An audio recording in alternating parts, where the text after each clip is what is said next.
Bismillah ar-Rahman ar-Rahim. Welcome to the lecture 8 of Math 120. Today we are going to continue with the properties of inner product. We were discussing these properties in the yesterday's lecture. The people are trying to join. And then we shall discuss projection theorem. It's basically projection of vectors. How do we define the projections on a vector? Next is we shall start with the binary operation in vector spaces. We shall discuss examples of vector spaces, general vector spaces in fact. And then we shall also discuss some of the examples which are not vector spaces. So these are the topics which we try to discuss in today's lecture. The first one is Pythagoras theorem. I hope everyone of you know about the Pythagoras theorem. You must have already seen this theorem. What is this? It's basically a theorem on the right angle triangle. A kind of if you have let me turn on this thing. If you have a right angle triangle, this one, then if this length is A, this length is B, and this length is C, then what is Pythagoras theorem? It is C square is equal to A square plus B square. So it is C square is equal to A square plus B square. So this is what we have Pythagoras theorem in your earlier classes. Now we are going to define Pythagoras theorem in terms of a norm. Basically, norm is what? Norm is a length. Here in this graph, C is what? C is the length of hypotenuse, A is the length of base, and B is the length of the vertical side of this triangle. So on the same lines, we define Pythagoras theorem in the form of a norm. So what is this? U plus V is basically sum of two vectors. If we have two vectors, and they are orthogonal vectors, we must remember this, that the Pythagoras theorem is only applicable on right angle triangle. So right angle triangle, a triangle which has one right angle. Okay.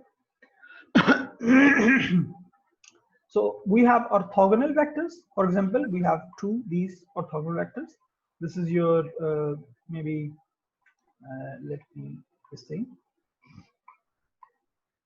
If we have one vector V and the other vector is, this is your U vector and this is your V vector, then this must be your U plus V vector. Okay, this is the sum of two vectors. This one. Now, obviously, if this is U plus V and the base is U and the vertical side is V, then obviously length of U plus V square, length of U plus V is what? It is U plus V. Now we are talking about the vectors. It's length square. Similarly, as we have square here, is equal to length of the base square plus length of the vertical vector square. So this is what the Pythagoras theorem is in vectors, and we define it in the form of a norm. And how can we prove it? Look at the proof of this theorem. We can immediately prove this theorem. We have to keep this thing in mind that the vectors are orthogonal. They are perpendicular. So we start by considering U plus V norm whole square. By the definition of inner product or the dot product, we can write norm of any vector square is equal to the dot product of that same vector. So U plus V dot u plus v. This is basically the definition of the relationship between norm and the inner product or dot product. Now, after multiplying or taking the dot product of these two terms, we obtain this one. We have discussed already in the previous lecture how do we take this inner product using the properties of inner product. Now, u dot u is, we know that u dot u is what? It is u norm square. Similarly, v dot v is v norm square. Now, here we have u dot v. U dot v is what? Is 0. Why it is 0? Because the vectors are orthogonal. So this term goes to 0 and we obtain u square, sorry, norm of u square and norm of v square. So this is what the orthogonal, Pythagoras theorem is. If you have any question, you can ask me. I think it's simple.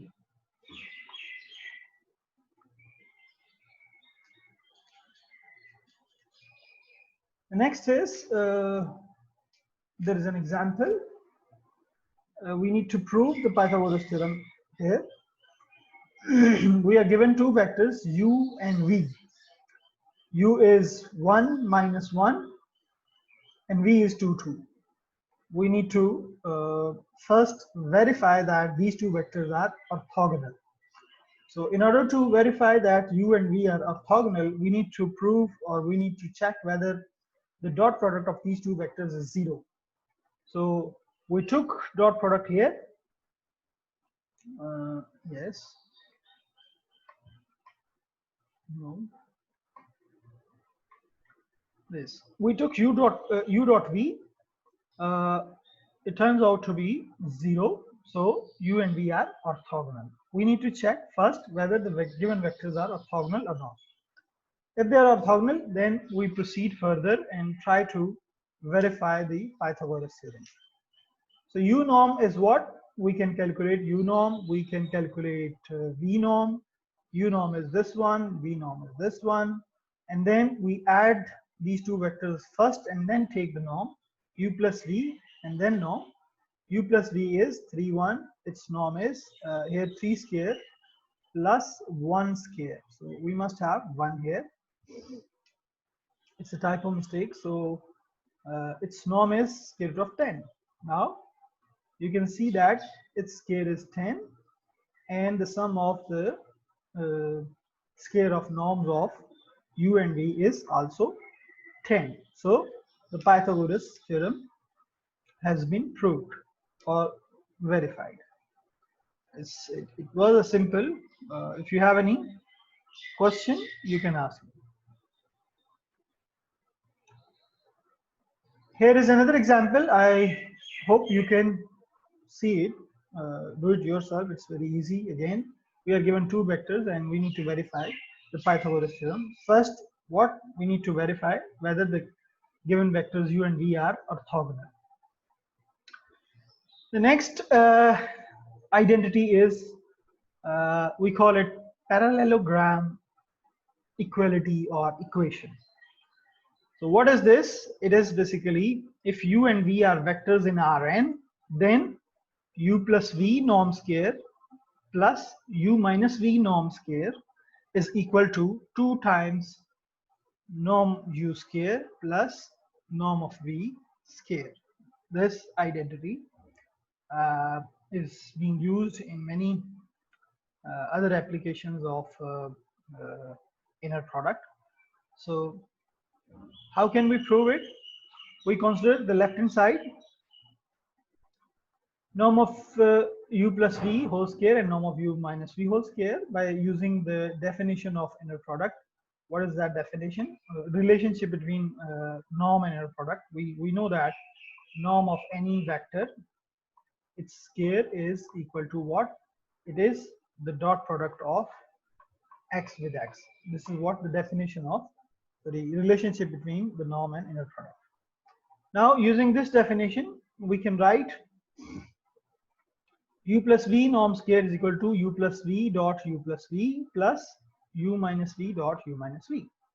Now expanding these two dot products, we obtain this thing. Okay.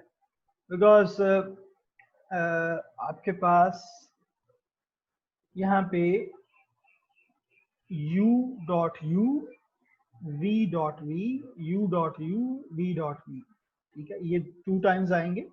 बाकी जो u dot v और v डॉट u है वो cancel out हो जाएंगे, ठीक है। So we obtain 2 times u dot u and 2 times v dot v. So u dot v is what? U norm square and v norm square. So I hope you can do it, or you can explain it. You can expand these two dot products and you can obtain this one, and we can easily prove this property. If you have any question, you can ask me. Try this one. Take the dot product, this one and this one, expand it on paper. I hope you have a pen paper with you. So try to expand these two dot products and then try to bring this. I hope you can do it.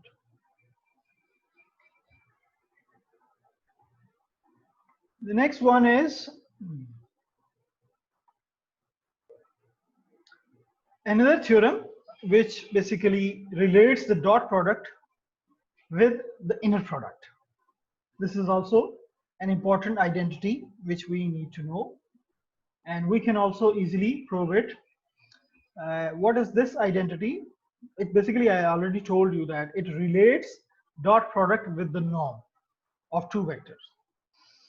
If u and v are vectors in Rn with the Euclidean inner product, we call it Euclidean inner product as well, dot product.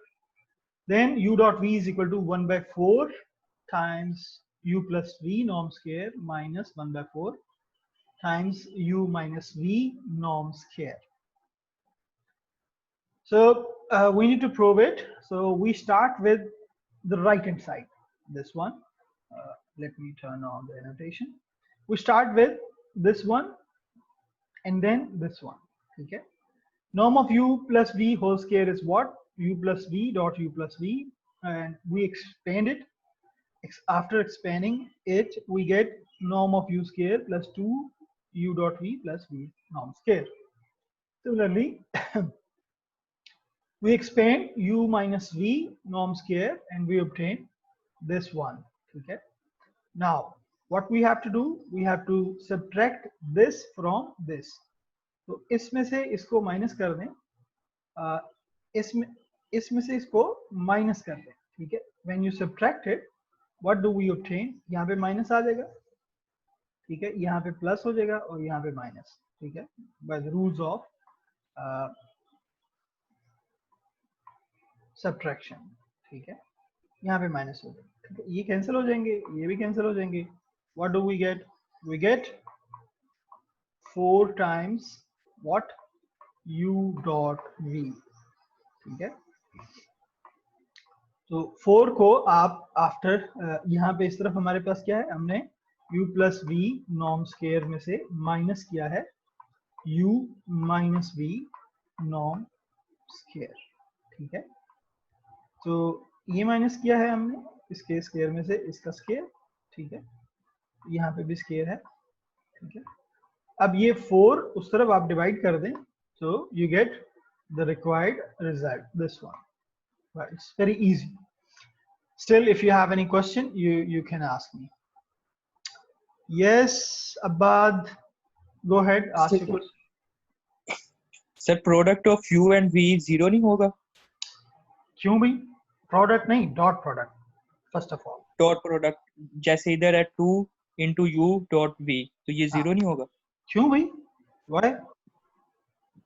Dot product है sir, perpendicular नहीं है दोनों? नहीं, कहाँ पे लिखा हुआ है थ्योरम में perpendicular है? Okay sir. They are not perpendicular. They are not orthogonal.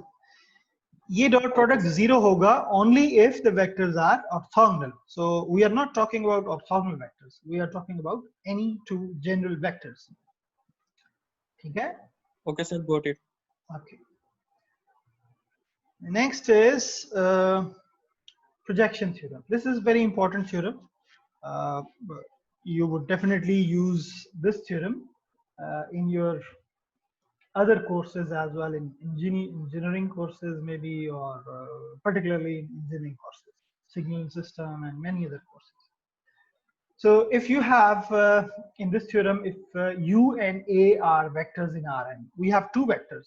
Okay, we have two vectors in Rn. One is u and a, another is a. A is not zero. Okay, we have to make sure that the second vector or either of these two vectors, at least one of these two vectors, is non-zero. Then u can be expressed in exactly one way in the form u is equal to w1 plus w2. Okay, where w is a scalar multiple of a and w2 is orthogonal to a. It's very good and very nice result. Let me explain. Let me try to explain you graphically. So what is this? If we have one vector u, this is your u vector, and another vector, this is your a vector. Okay, this is your a vector. ठीक है, तो अब आपके पास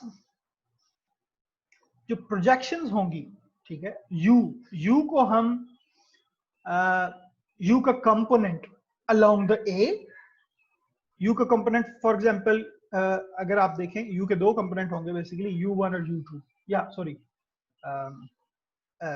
एक along the a होगा, ठीक है, for example this one, this is the component of u along a, and another vector of u which is basically a projection of u onto a.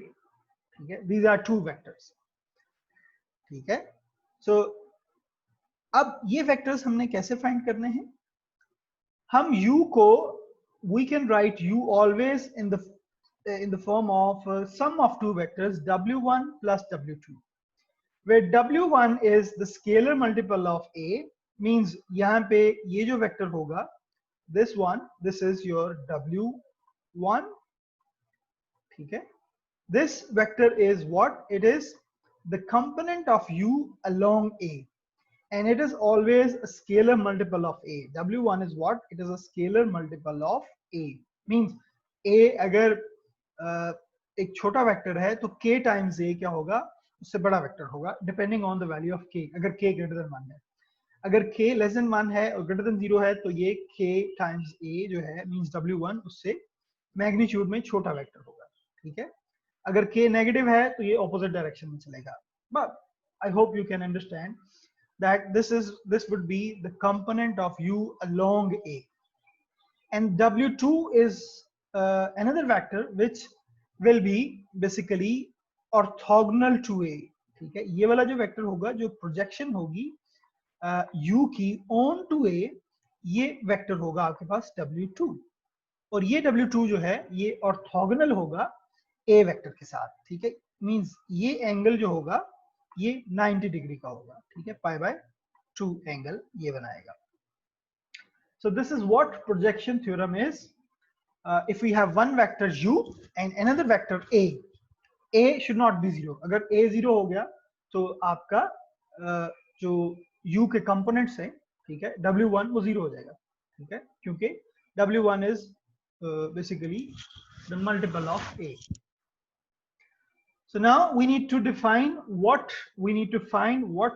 would be the value of these vectors w1 and w2. I repeat, अगर हमारे पास एक vector u है और एक vector a है, a vector is non-zero vector. ठीक है, तो हम उस u वेक्टर को एक्सप्रेस कर सकते हैं सम ऑफ टू वेक्टर्स की फॉर्म में. Sum of two vectors w1 and w2. ठीक है, w1 जो होगा वो एक स्केलर मल्टीपल ऑफ a होगा और ये u का कंपोनेंट होगा अलोंग a, और w2 जो वेक्टर होगा वो परपेंडिकुलर होगा, ऑर्थोगोनल होगा a पे, और इसको हम projection of u onto a भी कहते हैं, w2 को. ठीक है, w1 is a vector along vector component of u along the vector a. This is what we call it. अच्छा, w1 को तो फाइंड करना आसान है. w1 क्या है? It is the scalar multiple of a.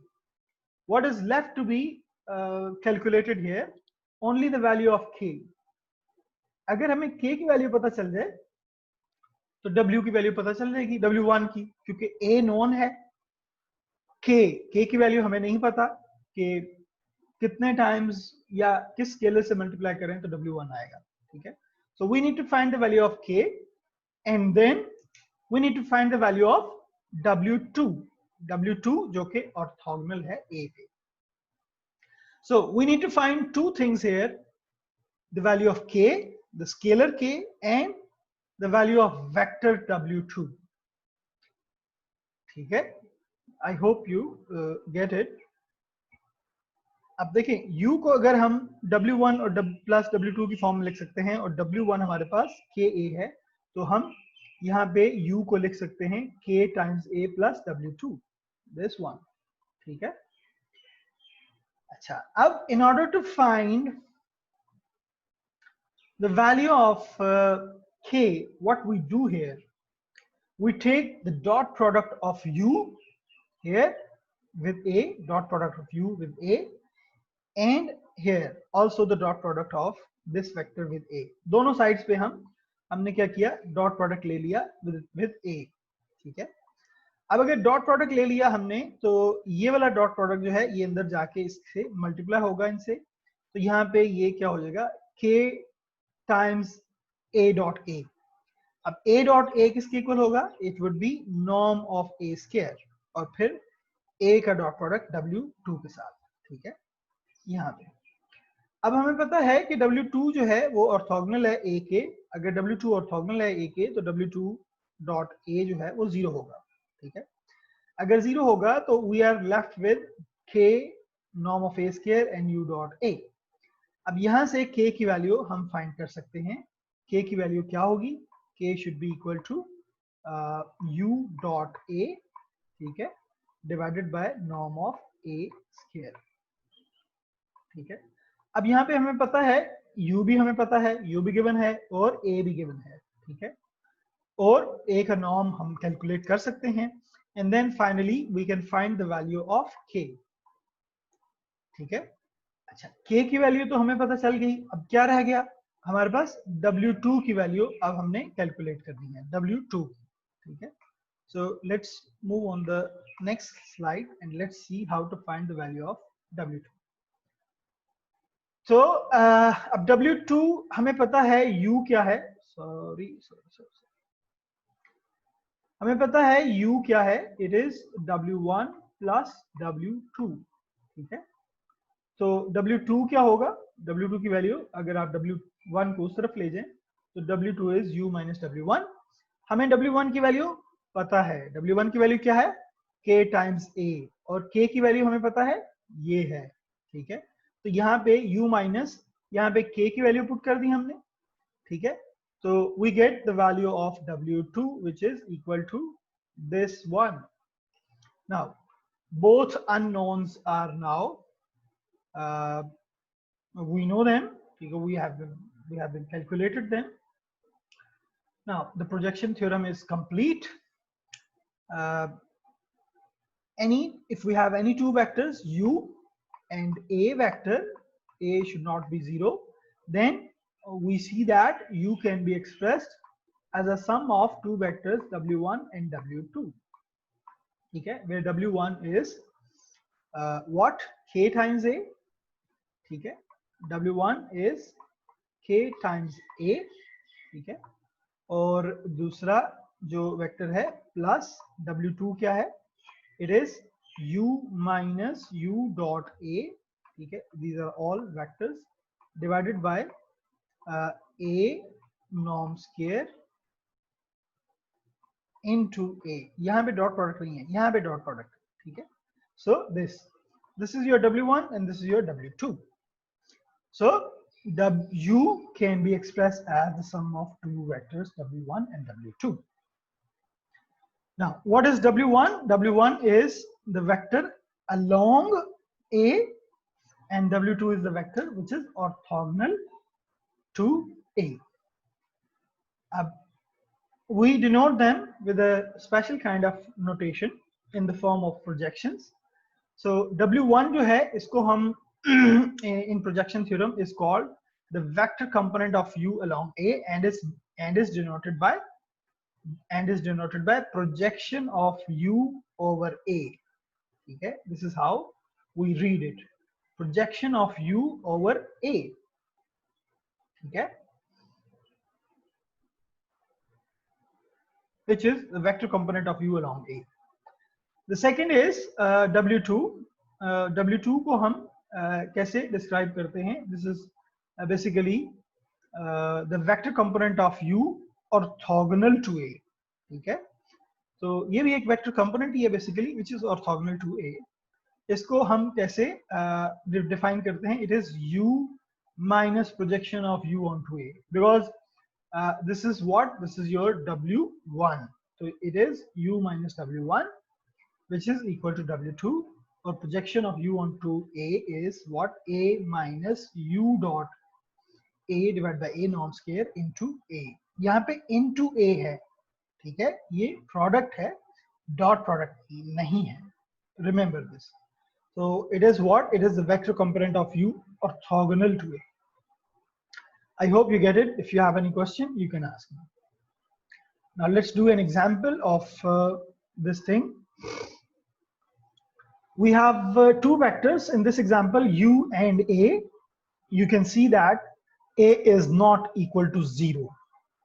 When A is 0, when all the components of A are 0. Yeah, अगर कोई एक भी component 0 नहीं है, then A is non-zero. Find the vector component of u along A and the vector component of u orthogonal to A.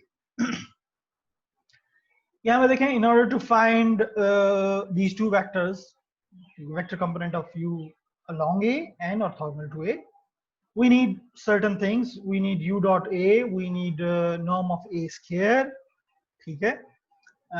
So पहले हम ये calculate कर लेते हैं. U dot A is, we take 2 into 4 minus 1 to minus 1 plus 3 into 2, we get 15. Norm of A square, it is 4 square minus 1 square, 2 square, it becomes 21. Okay. So the vector component of u along A is what? It is projection of u on A. This thing, it is u dot A into A. Okay. अब पहले हमने u dot A लिखा ऊपर, ठीक है, which is 15 divided by norm of A square, which is 21. ठीक है, multiply by this vector, multiply by, फिर इन दोनों को multiply कर दें अंदर, you get this projection. ठीक है. And the vector component of u orthogonal to A is what? U minus this thing. हमने ये already calculate कर लिया है, तो इसको simply u में से minus करेंगे, ठीक है? We get the vector component of u orthogonal to A. ठीक है? अगर हमने verify करना है, तो इस vector को और आपका जो A vector है, ये वाला, ठीक है? अगर ये vector उस पे orthogonal है, तो इन दोनों का dot product 0 होना चाहिए. तो you can verify that इन दोनों का डॉट प्रोडक्ट 0 है, ठीक है, in order to be sure that your answer is correct. If you have any question, you can ask me. So for practice, you can look at the questions in the exercises at 3.2 and 3.3. Try to solve as many questions as you can, जो कि इन concepts को जो कि हम यहाँ पे cover कर रहे हैं, इनको कवर करते हैं, ठीक है. Now we are going to discuss a new topic, which is basically vector spaces. But before discussing general vector spaces, we need to learn how we define operations on sets. It's basically kind of binary operation. I hope you know what are the binary operations. Any operation on any two elements of a set, basically which relates them, okay, which associate two numbers or two elements in a set, is basically called an operation. Okay. For example, you already know an addition operation, multiplication operation, subtraction operation, ठीक है, इसी तरह division operator है, operation है, ठीक है, ये दो एलिमेंट्स को रिलेट करते हैं।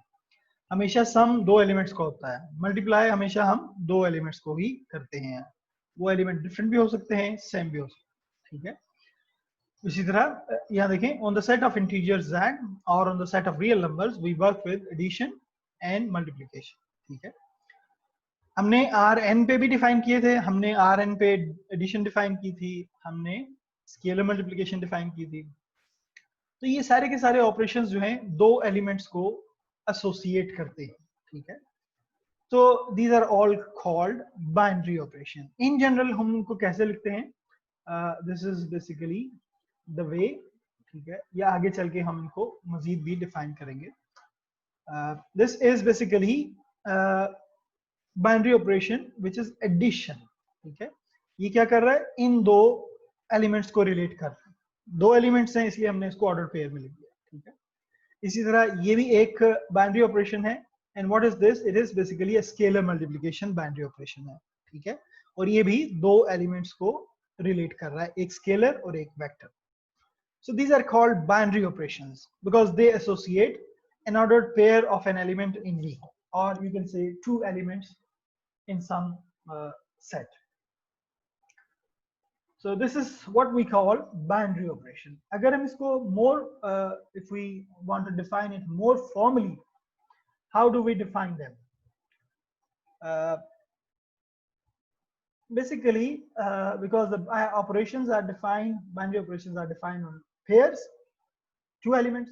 So we write that, for example, a binary operation is, we define them in this way.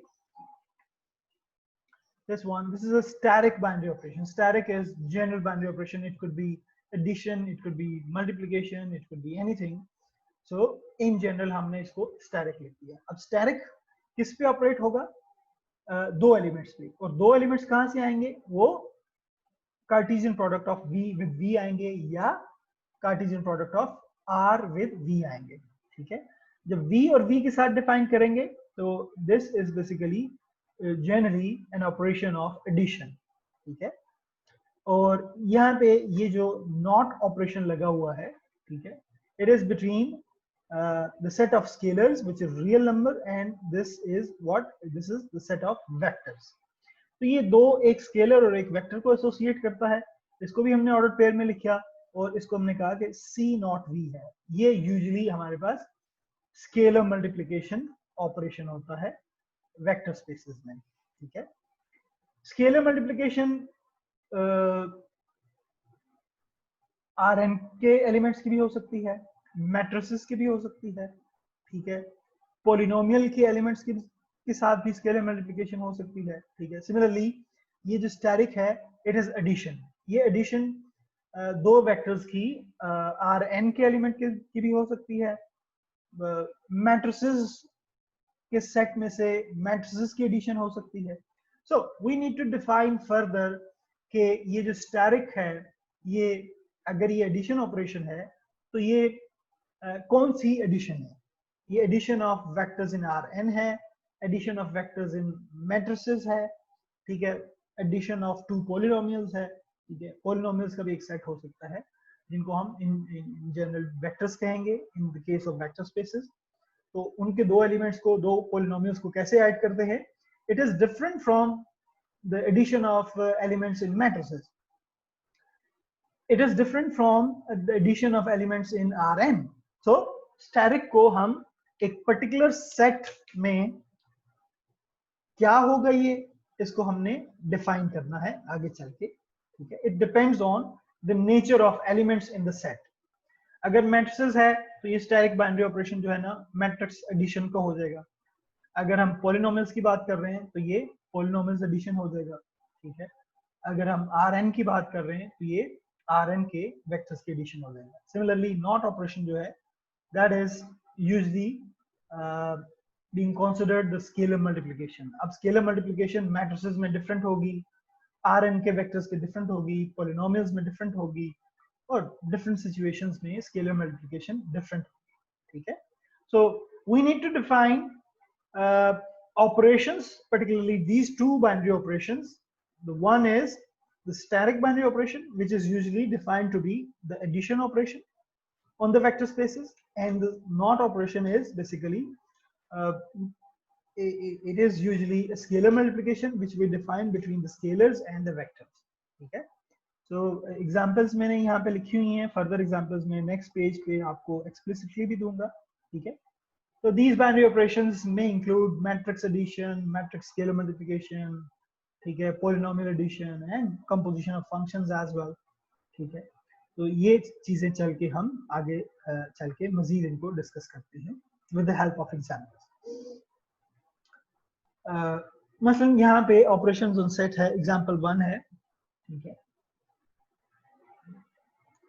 let v is equal to r square. v कोई एक सेट है जो कि हमने r square इसको कंसीडर किया है. Define addition and scalar multiplication operations as follows. If u is a vector u1 u2 and v is a vector v1 v2, so इसकी जो addition define हुई है, it is basically static. Static is what it is, we are taking it here addition. Okay, addition of these two vectors in Rn. It's basically addition of vectors in R2. तो इसको कैसे add कर रहे हैं हम, पहले component को पहले में, दूसरे को दूसरे में, जैसे कि यूजुअली हम एडिशन ऑफ वेक्टर्स डिफाइन करते हैं Rn. सेकेंड ऑपरेशन जो हमने डिफाइन किया स्केलर मल्टीप्लिकेशन का, not is what it is scalar multiplication. ठीक है, स्केलर मल्टीप्लिकेशन. तो इसको हमने कैसे डिफाइन किया कि k को जब हम किसी वेक्टर से मल्टीप्लाई करते हैं k टाइम्स u, तो ये आपके पास सिर्फ पहले कंपोनेंट के साथ मल्टीप्लाई हो रहा है, दूसरा कंपोनेंट इसका एलिमिनेट हो जाता है या जीरो हो जाता है. ठीक है, so this is how we define. पहला जो ऑपरेशन हमने डिफाइन किया एडिशन का, ये तो यूजुअल बाइनरी ऑपरेशन है जो कि हम वेक्टर्स पे डिफाइन करते हैं. लेकिन जो स्केलर मल्टीप्लिकेशन है, इसको हमने खुद से चेंज कर दिया. ठीक है, it depends on the application you are considering. For example, अगर आप लाइट पास करते हैं किसी मीडियम से, तो लाइट में आपको पता है कि 7 कलर्स होते हैं. तो डिपेंडिंग ऑन दैट मीडियम, 7 में से कुछ कलर्स जो हैं वो पास कर जाते हैं, कुछ कलर्स जो हैं वो पास नहीं करते उस मीडियम से. फॉर एग्जाम्पल एक लाइट रे है, ठीक है, उसमें 2 कलर्स हैं. आपने किसी ऐसे पर्टिकुलर मीडियम में से गुजारा, एक कलर पास कर गया, दूसरा कलर जो है वो पास नहीं किया, तो दूसरा कलर जो है वो एलिमिनेट हो जाएगा. So it depends on the particular application you are considering in a practical life. Depending on that application हम ये जो एडिशन के ऑपरेशन और स्केलर मल्टीप्लिकेशन के ऑपरेशंस डिफाइन करते हैं. या another example from the practical life could be, अगर आपके पास 2 सिग्नल्स हैं, ठीक है, 2 सिग्नल्स एक ही रिसीवर पे रिसीव हो रहे हैं. ठीक है, वो रिसीव होके एक तीसरा सिग्नल जनरेट करता है. ठीक है, जो इनिशियली 2 सिग्नल्स आ रहे हैं, जब वो रिसीव होंगे तो जो तीसरा सिग्नल होगा उसमें पहले 2 सिग्नल्स की कुछ प्रॉपर्टीज जो हैं वो रहेंगी और कुछ प्रॉपर्टीज जो हैं वो मिक्सअप होके कुछ नई प्रॉपर्टीज बनेंगी.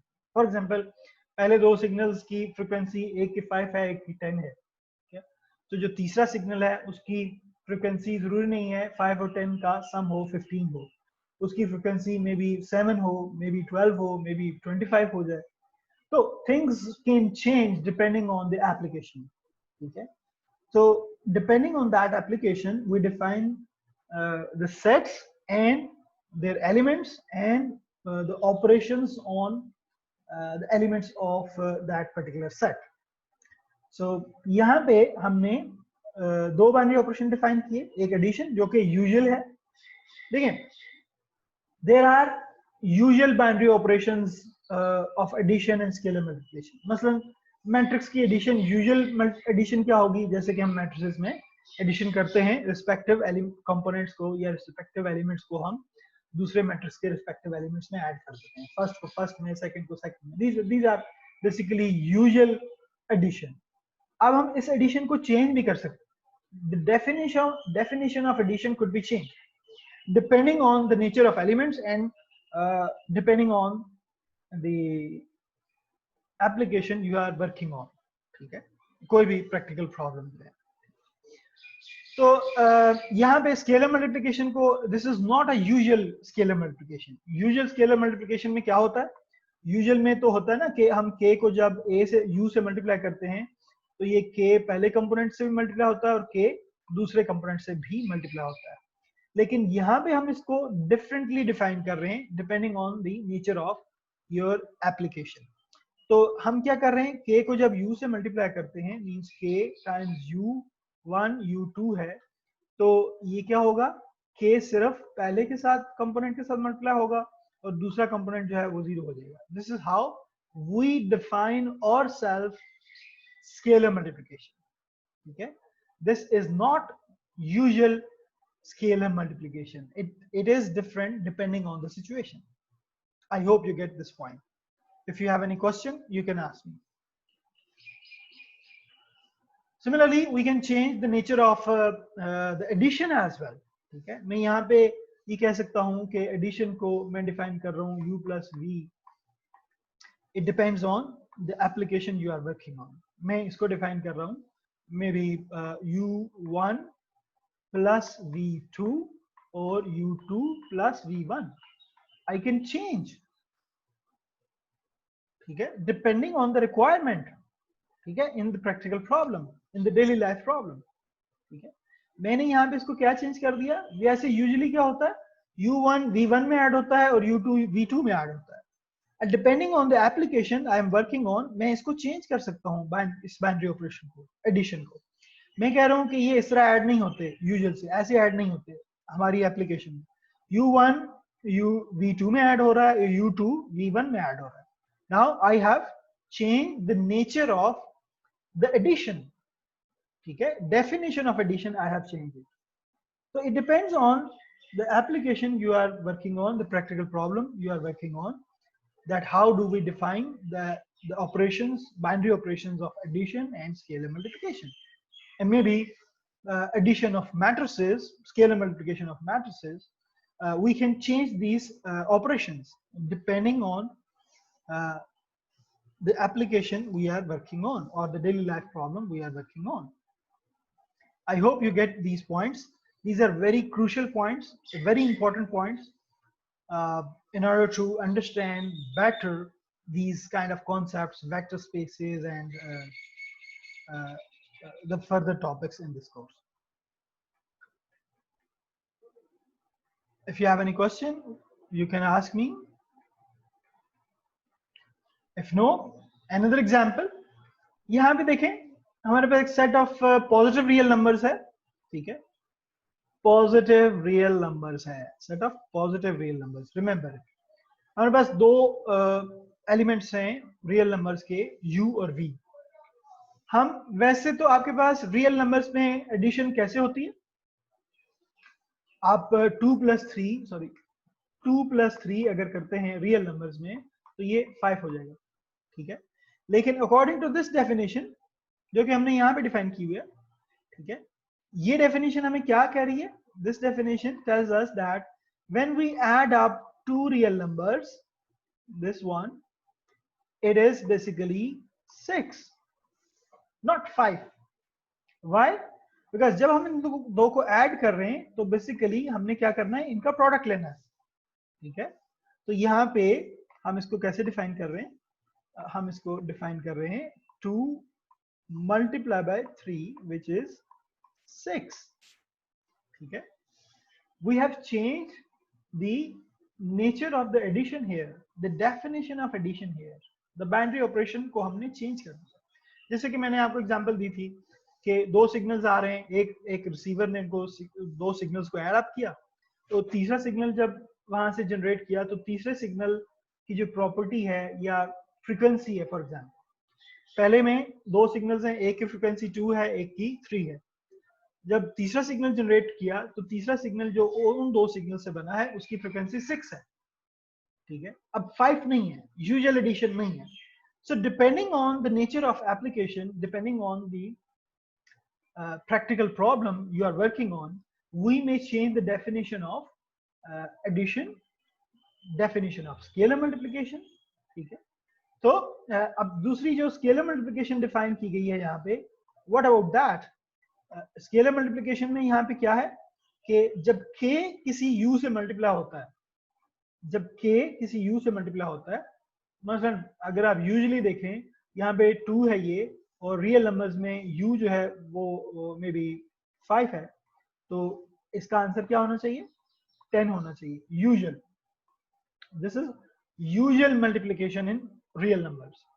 यहाँ पे ये देखें सेट ऑफ रियल नंबर्स है ना हमारे पास, तो v के जो एलिमेंट्स होंगे वो भी रियल नंबर्स ही होंगे, और जो स्केलर्स होंगे वो भी रियल नंबर्स, ठीक है। Usual scalar multiplication real number is this, ठीक है, you can say this is usual, ठीक है। लेकिन यहाँ पे कैसे डिफाइन है? यहाँ पे हमारे पास इट इज डिफाइंड डिफरेंटली। यहाँ पे ये क्या कह रहा है कि जब आप 2 को 5 से मल्टीप्लाई करते हैं तो आपके पास 5 का की पावर 2 हो जाएगा, विच इज 25, नॉट द 10, ठीक है,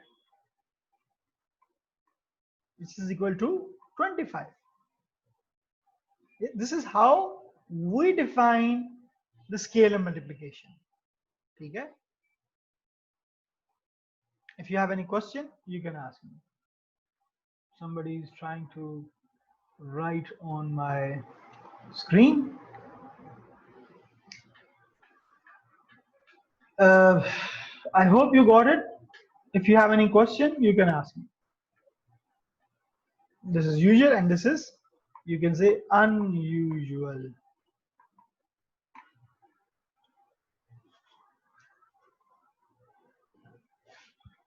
I give you a break of 10 minutes maybe. Let's think about these operations, okay. I may show you the next example here. After this example we shall take the break. यहाँ पे binary operation देखें, v एक set है ordered pairs of real numbers, means v is what, v is r square, ठीक है। v अगर r square है तो इसमें एडिशन हम क्या डिफाइन कर रहे हैं? एडिशन हम किस तरह डिफाइन कर रहे हैं? एडिशन हम डिफाइन कर रहे हैं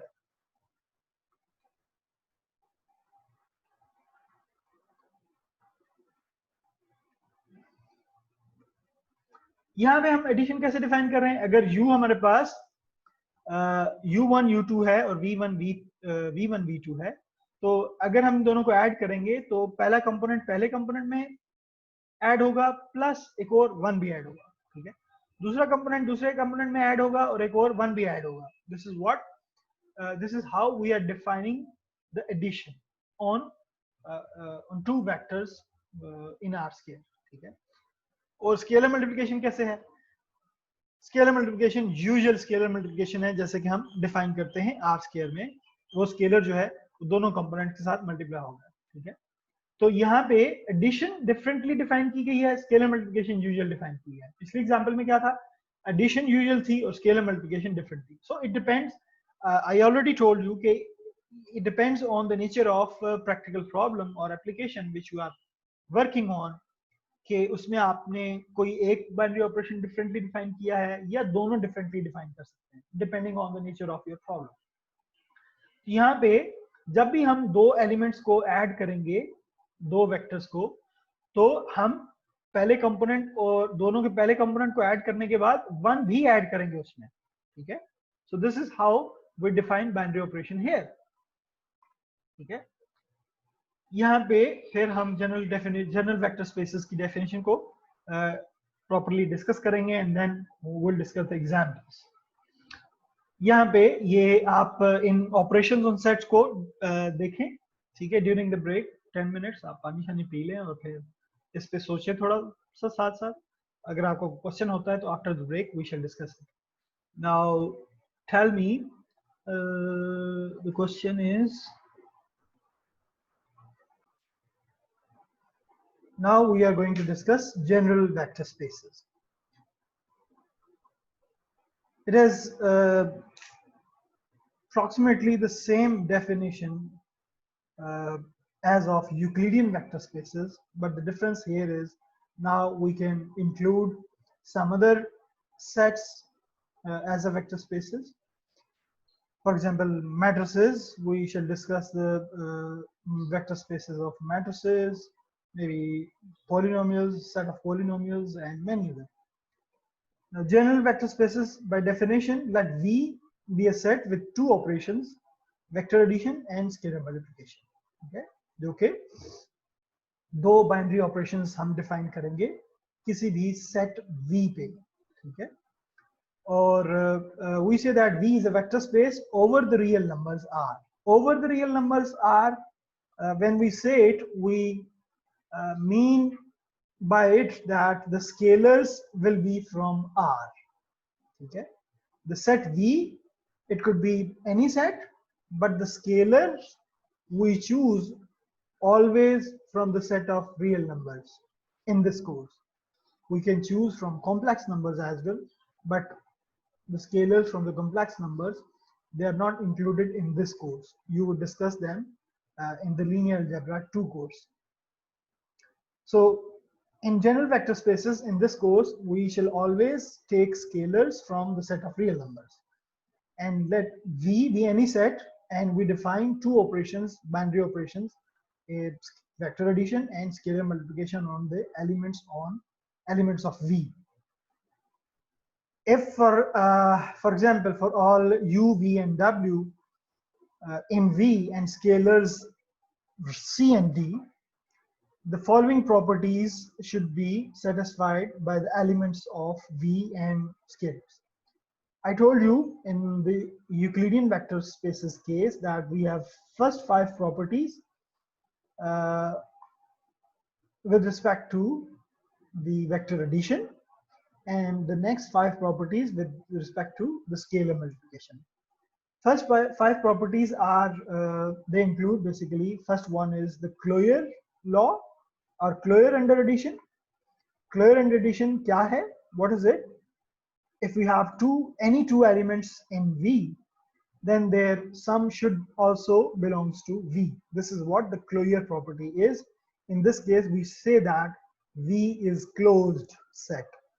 Closed set means कोई से दो elements लें V में से, उनका sum जो है वो V को belong करना चाहिए. दूसरी property क्या है? Commutativity property, या हम इसको we say it commutative law, commutative property, commutative axiom. Different books में इसको differently कहा गया है. Okay? तो commutative property क्या है? U plus V is equal to V plus U. We can commute the order of the elements. This is what associativity. U plus V plus W is equal to U plus V plus W. इसमें क्या है कि कोई से 3 element add करने के लिए हमें पहले हम कोई से 2 एलिमेंट्स ऐड कर सकते हैं, ठीक है? इनका ऑर्डर भी चेंज कर सकते हैं क्योंकि ये कम्यूटेटिव हैं according to the second property. Third property is additive identity और जीरो. V सेट में एडिटिव आइडेंटिटी होनी चाहिए. एडिटिव आइडेंटिटी क्या है? Additive identity is that element जो कि हम बाकी किसी भी एलिमेंट में ऐड करें तो वो एलिमेंट अदर एलिमेंट जो है वो चेंज ना हो. This is what the definition of additive identity. जैसे कि जीरो एडिटिव आइडेंटिटी है सेट ऑफ रियल नंबर्स में, ठीक है? जीरो को किसी भी और नॉन जीरो रियल नंबर में ऐड करें तो वो नॉन जीरो रियल नंबर ही रहता है. This is what the definition of identity. Identity को यूजुअली ई से डिनोट करते हैं या इसको जीरो से भी डिनोट करते हैं, ठीक है? It is not always necessary that के जीरो जो है वो हमेशा एडिटिव आइडेंटिटी हो. It could be different as well depending on the nature of binary operations. We'll discuss this fact with the help of examples. Fifth property क्या है? Additive inverse. के V के तमाम एलिमेंट्स के एडिटिव इनवर्स होने चाहिए. जैसे कि रियल नंबर में अगर 2 है तो उसका एडिटिव इनवर्स के रियल नंबर के अंदर ही है -2. एडिटिव इनवर्स क्या होता है? किसी एक एलिमेंट अगर हमारे पास U है तो उसका एडिटिव इनवर्स क्या होगा? वो एलिमेंट जो कि इसमें ऐड करें तो आंसर आपके पास आइडेंटिटी आ जाए, ठीक है? This is what the definition of additive inverse is.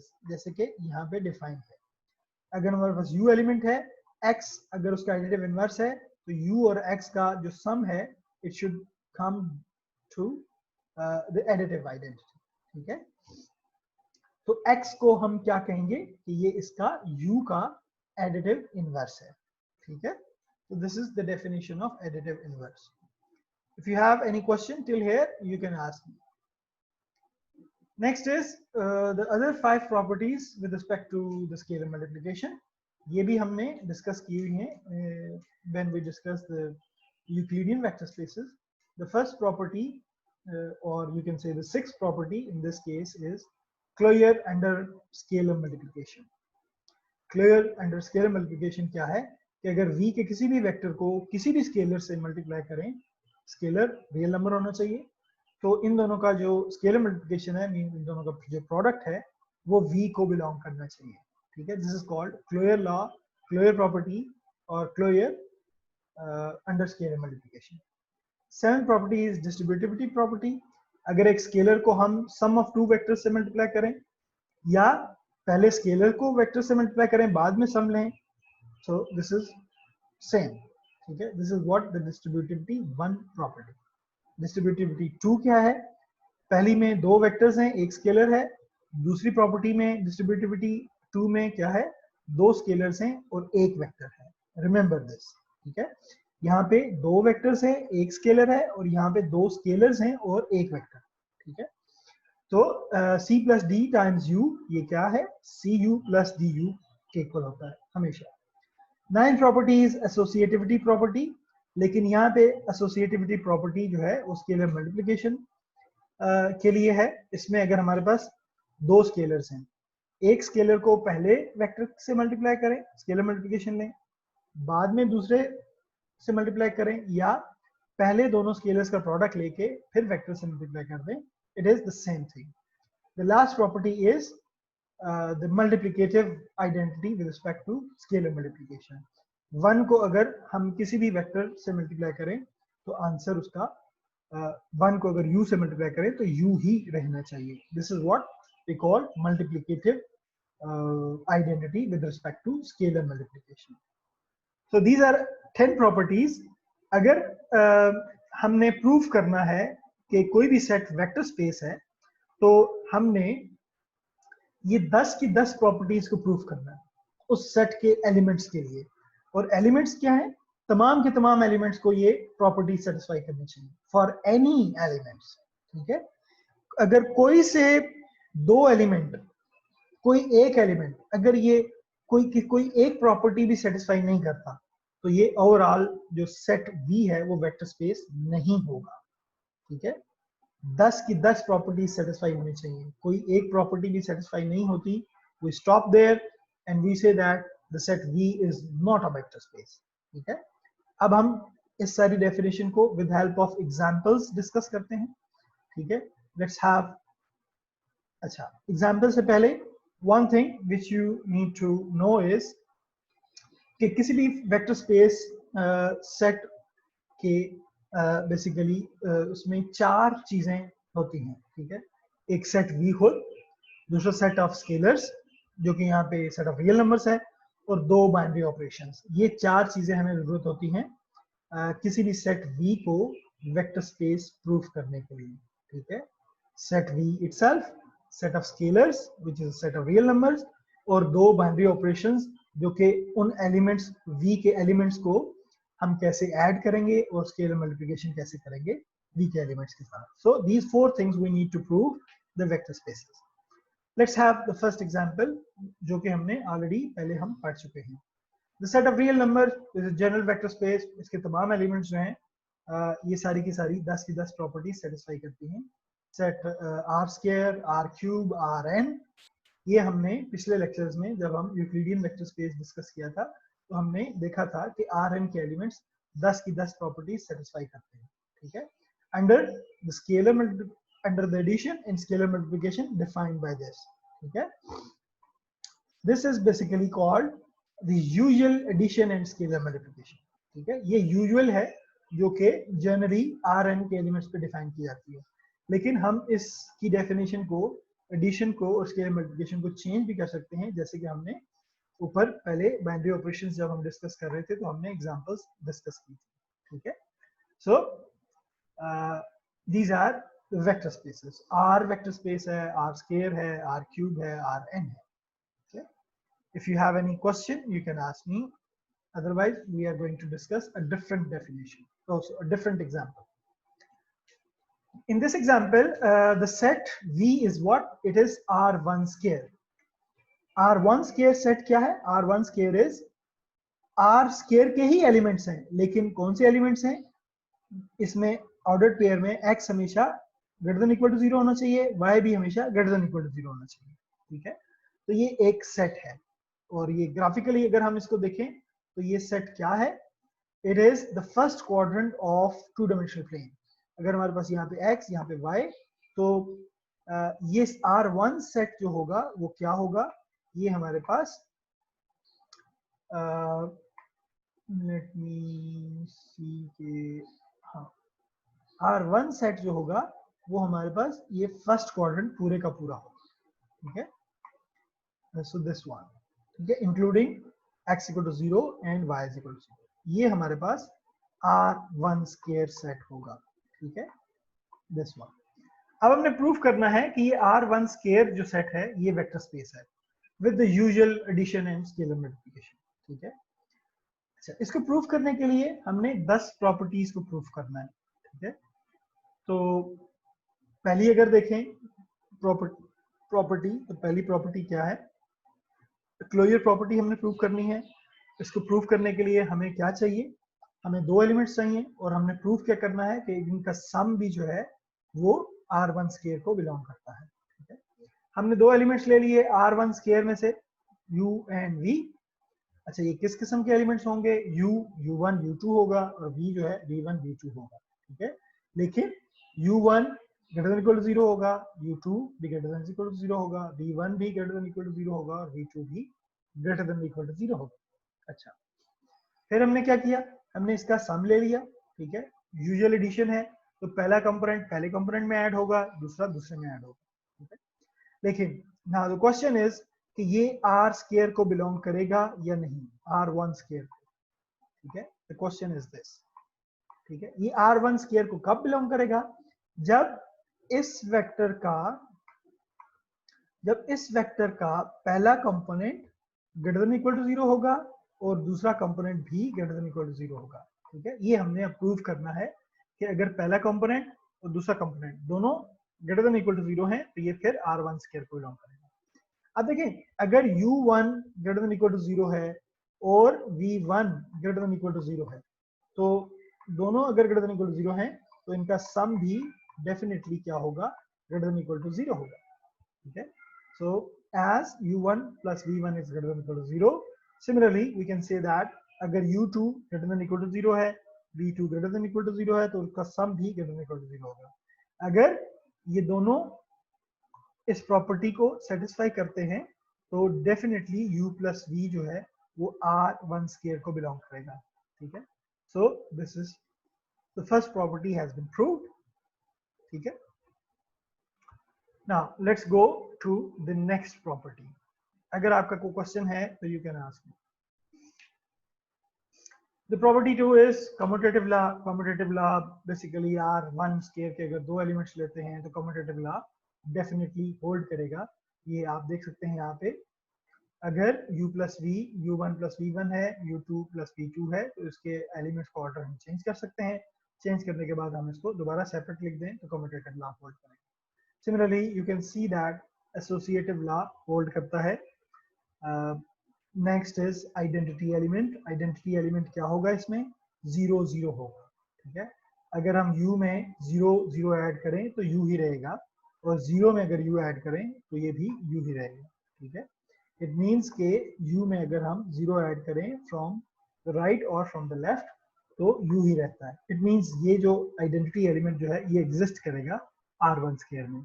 इस प्रॉपर्टी में हम, चौथी प्रॉपर्टी में हम क्या प्रूफ करते हैं कि आइडेंटिटी एलिमेंट एग्जिस्ट करता है गिवन सेट में, ठीक है? तो यहाँ पे आइडेंटिटी एलिमेंट है क्योंकि सेट में 0 0 है, ठीक है? सेट में 0 0 है। ये हमें कैसे पता चला? क्योंकि सेट में अगर हम देखें तो यहाँ पे x is greater than equal to 0, x is greater than equal to 0 और y इज इक्वल टू 0, ठीक है? तो यहाँ पे आपके पास 0 0 एलिमेंट ये होगा R1 स्क्वायर में।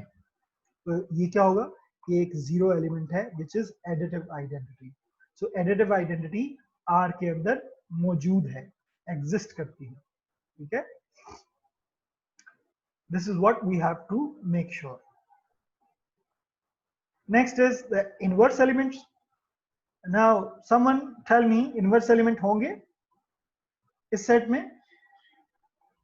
Someone maybe उमर, लाइबा, अब्बाद, यही तीन मुझे नजर आ रहे हैं। No, sir. इसमें इनवर्स एलिमेंट होंगे इस सेट में?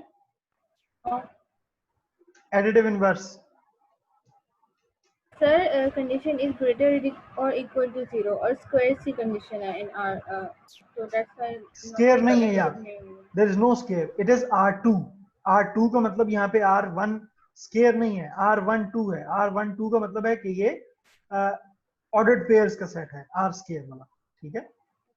और इसके अलावा कंडीशन में भी गिवन है हमें greater to x and y is greater or equal to 0। Greater than equal to 0 है, ठीक है। अगर हम कोई एक एलिमेंट लेते हैं, फॉर एग्जांपल सॉरी यहाँ पे कोई एक एलिमेंट लेते हैं R12 में से, फॉर एग्जांपल 1 2, ठीक है। ये एक एलिमेंट है जो कि दोनों क्या है, ग्रेटर देन इक्वल टू 0 है, 1 और 2 भी, ठीक है। तो ये R1 स्क्वायर को बिलोंग करेगा, ठीक है, R12 को। अब माइनस u जो है ये क्या होना चाहिए, -1 -2, ये इसका एडिटिव इनवर्स होना चाहिए, क्योंकि जब इन दोनों को ऐड करेंगे हम तो आपके पास क्या आना चाहिए, आंसर 0 आना चाहिए।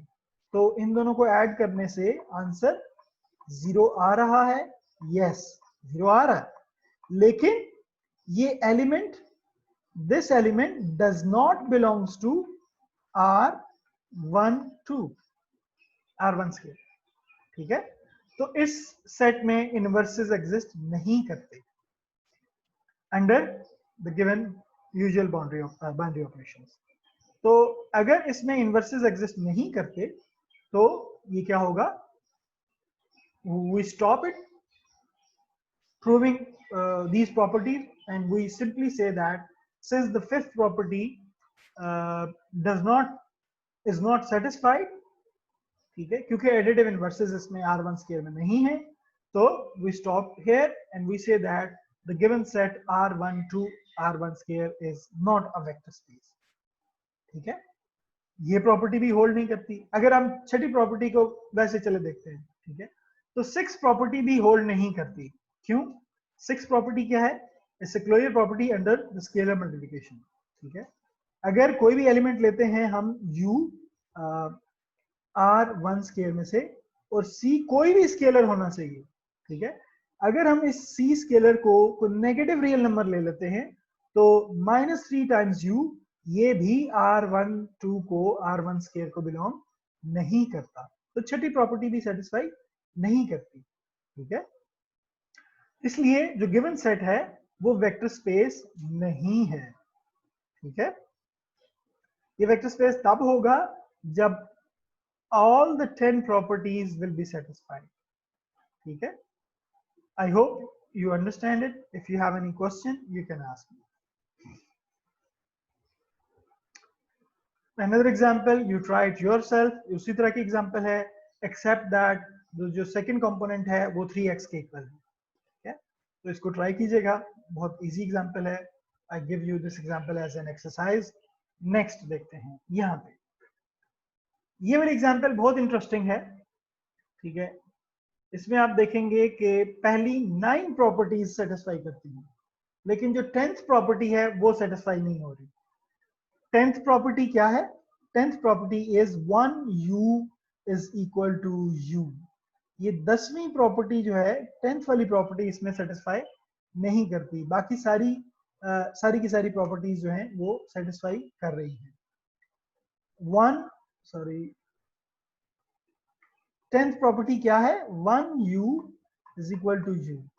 अब ये कैसे सेटिस्फाई नहीं करती, 1 इज ए स्केलर, ठीक है, इट्स अ k, ठीक है। और ये जो सेकंड बाइनरी ऑपरेशन है ये डिफरेंटली डिफाइन किया गया, ठीक है। k टाइम्स u जब हम करेंगे तो k u1 आ जाएगा और दूसरा कंपोनेंट 0 हो जाएगा, ठीक है। अगर हम 1 को u से मल्टीप्लाई करें, u1 u2, क्योंकि u1 का जो कंपोनेंट्स हैं वो u1 u2 है, तो ये क्या आ जाएगा, 1u1 और यहाँ पे 0, ठीक है। 1u1 इज u1, ठीक है। अब ये u के इक्वल है नहीं है ना, क्यों? क्योंकि u तो इसके इक्वल है u1 u2 के इक्वल, और ये क्या है u1 0 है, तो this is not equal to u। तो ये 10th प्रॉपर्टी यहाँ पे सेटिस्फाई नहीं हो रही, 1u is not equal to u under this scalar multiplication. बाकी सारी की सारी प्रॉपर्टीज होल्ड करेंगी।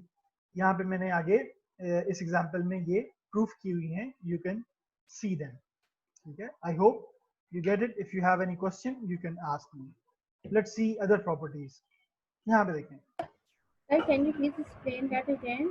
Why didn't we multiply with u2? Scalar multiply.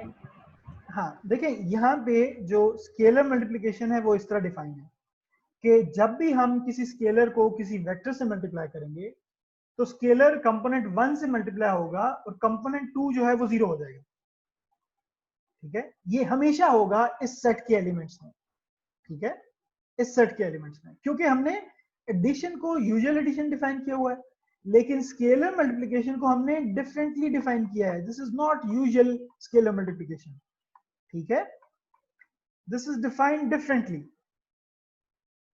It is not usual scalar multiplication, ठीक है। ये हमारा जो आप कह सकते हैं कि प्रैक्टिकल एप्लीकेशन है, उसमें ही हमने इस तरह डिफाइन किया है कि ये हमारे पास जो सेट है आर स्क्वायर, उसमें हम जब किसी कांस्टेंट से मल्टीप्लाई करते हैं किसी वेक्टर को, तो वो सिर्फ पहले कंपोनेंट से मल्टीप्लाई होता है, दूसरा कंपोनेंट 0 हो जाता है, ठीक है। This is basically in fact in this way, k u is k times u1 u2 and this is equal to what, k u1 0, ठीक है। इससे दूसरे से हम मल्टीप्लाई ही नहीं कर रहे, ये 0 हम लिख देते हैं, ठीक है। अगर ये स्केलर मल्टीप्लिकेशन ऑपरेशन हम देखें तो जो लास्ट 10 प्रॉपर्टी है 1u, ये क्या हो जाएगी, ये u1 0 हो जाएगा, ठीक है, और ये u के इक्वल नहीं आता, ठीक है, क्योंकि u किसके इक्वल है, वो u1 u2 के इक्वल है। I hope you get it. If you have any further confusion, you can ask me any question.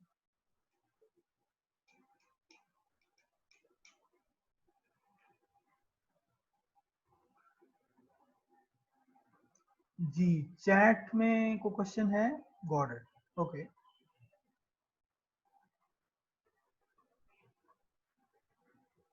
यहाँ पे ये मैंने प्रॉपर्टीज सारी डिफाइन की हैं। देखें, सेट क्या है, आर स्क्वायर है, ठीक है, आर स्क्वायर है। एडिशन कैसे डिफाइन है, यूजुअल एडिशन है। तो यूजुअल एडिशन में हम पहले भी देख चुके हैं कि आर स्क्वायर के एलिमेंट्स जो हैं वो पहली 5 कंडीशन जो कि रिस्पेक्ट टू एडिशन है वो डेफिनेटली सेटिस्फाई करेंगे, ठीक है, क्योंकि आर स्क्वायर है, यूक्लिडियन वेक्टर स्पेस है, तो Euclidean vector space under the usual addition satisfy first 5 properties. अब हमारे पास जो प्रॉब्लम है यहाँ पे वो स्केलर मल्टीप्लिकेशन का है। स्केलर मल्टीप्लिकेशन डिफरेंटली डिफाइन की गई है। तो स्केलर मल्टीप्लिकेशन की जो प्रॉपर्टीज हैं वो नेक्स्ट 5 प्रॉपर्टीज हैं, 6 to 10, ठीक है।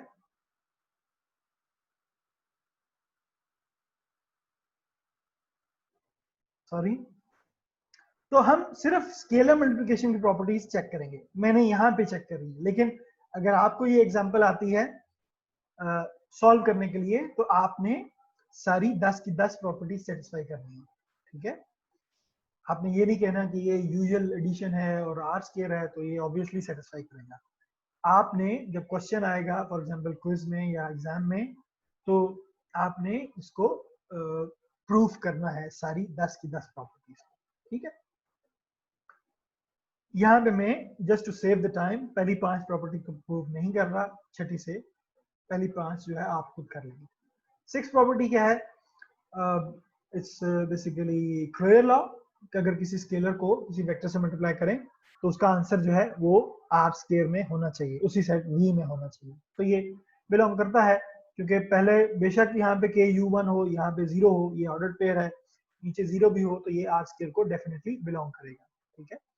इसी तरह ये प्रॉपर्टी आप देख सकते हैं, ये भी होल्ड करेगी, 7th भी, ठीक है। You can see the 8th property as well, it's been proved here. अगर आपको कोई इशू होता है तो you can ask me, it's very easy to prove it. अब यहाँ पे देखें 9th प्रॉपर्टी, ये भी प्रूव हो गई है इजीली, इसमें भी कोई इशू नहीं है। 10th प्रॉपर्टी में आई टोल्ड यू अर्लियर कि 1 into u is not equal to u, ठीक है। तो सारी की सारी प्रॉपर्टी सेटिस्फाई नहीं हुई, इसका मतलब क्या है, जो गिवन सेट है under the defined binary operations of addition and scalar multiplication is not a vector space, ठीक है।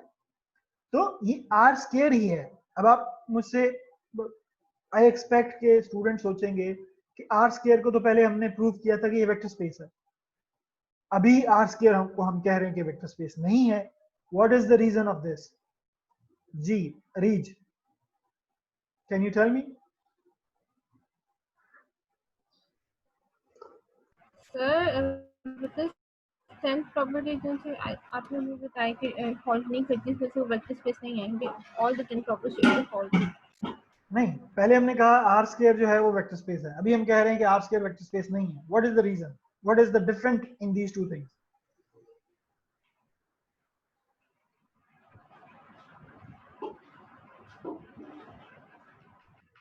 Any other?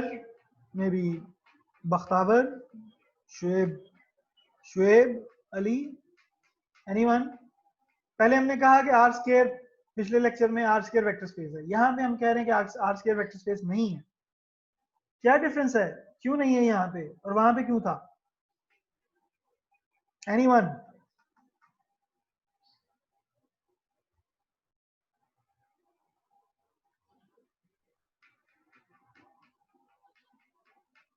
कोई भी नहीं बता सकता, किसी को समझ नहीं आ रही?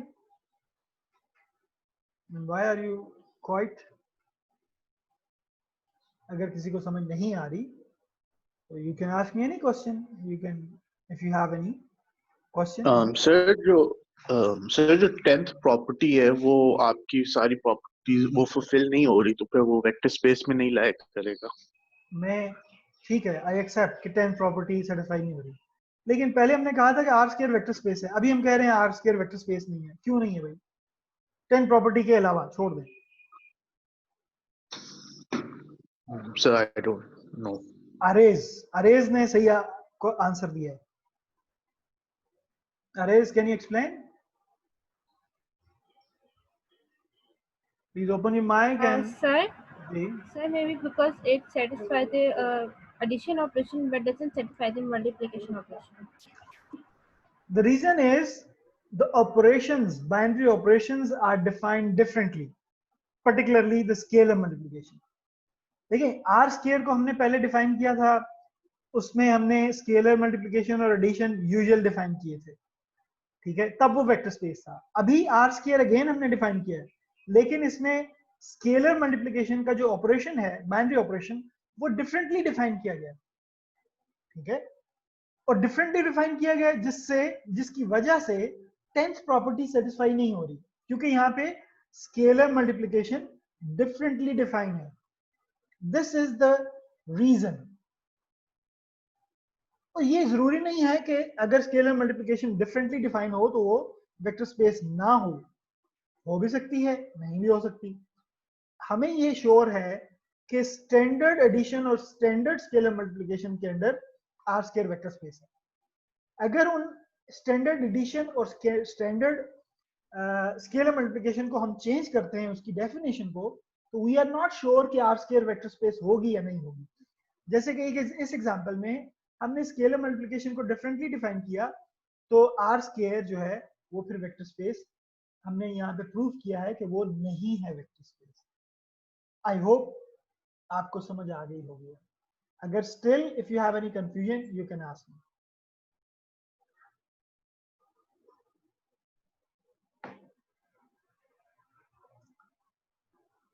A question? Everybody got it?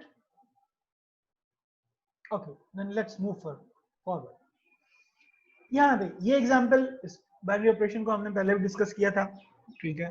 इसमें सेट V क्या है? It's positive real numbers. Positive real numbers means positive real numbers. V set जो है वो आपके पास पॉजिटिव रियल नंबर्स है R प्लस, और इसको हम कैसे लिख सकते हैं? 0 up to positive infinity, open interval, 0 इसमें शामिल नहीं होगा। सिर्फ और सिर्फ पॉजिटिव नंबर्स होंगे, ठीक है।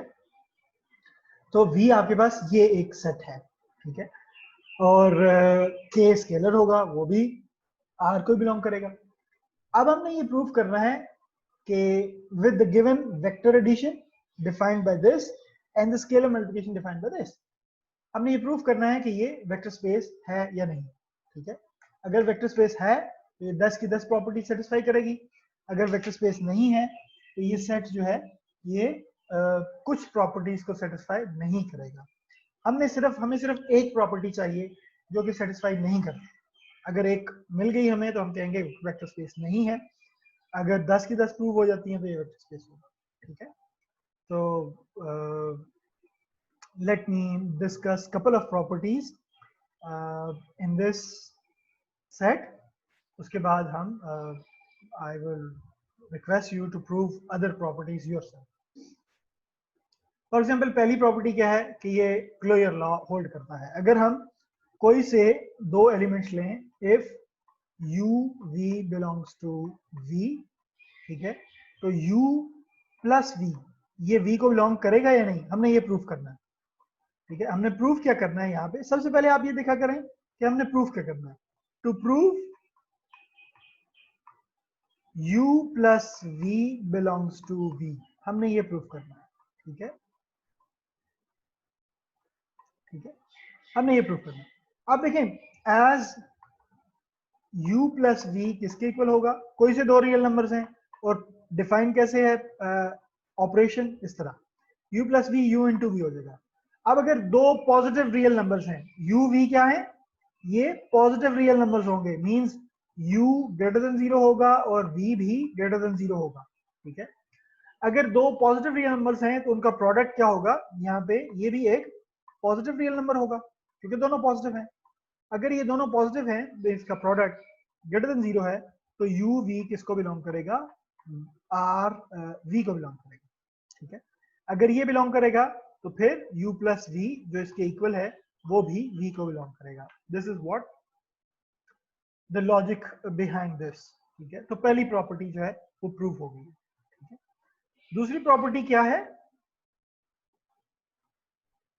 Let's prove it here. दूसरी प्रॉपर्टी कम्यूटेटिव लॉ है, ठीक है। कम्यूटेटिव लॉ क्या है, second property,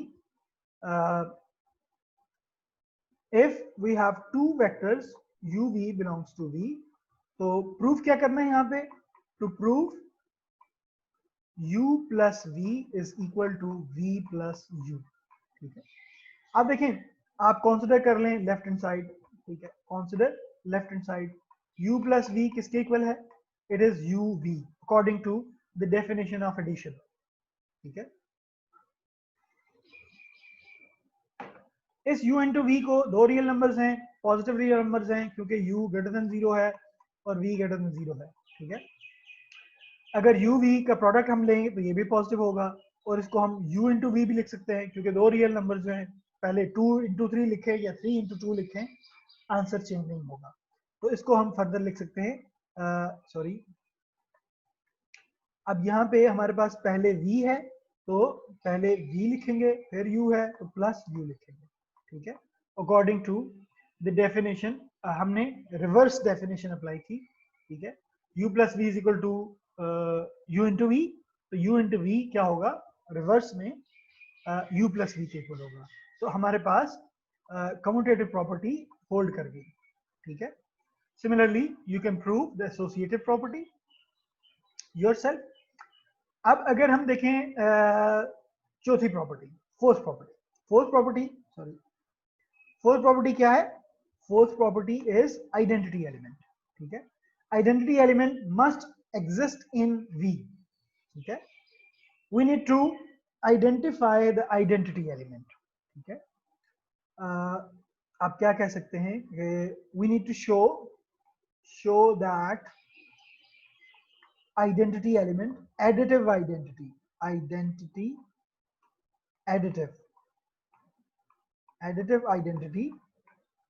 exist in V, ठीक है। अब कौन सा ऐसा एलिमेंट है, हम देखें कोई भी एलिमेंट लेते हैं, if कोई भी element, if u belongs to v, ठीक है। तो वो कौन सा एलिमेंट होगा जो कि हम u में ऐड करें तो आपके पास आंसर जो है u ही रहे? एनीवन? अरेज, u में कौन सा एलिमेंट ऐड करें तो u ही रहेगा?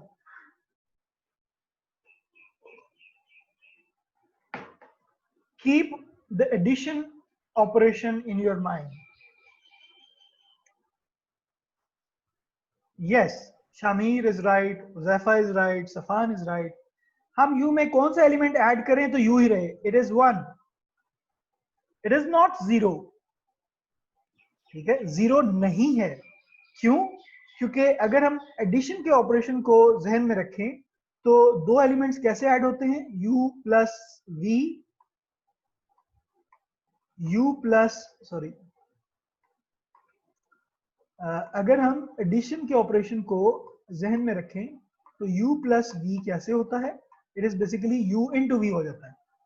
तो जब हम u को u में 1 ऐड करेंगे तो ये क्या हो जाएगा?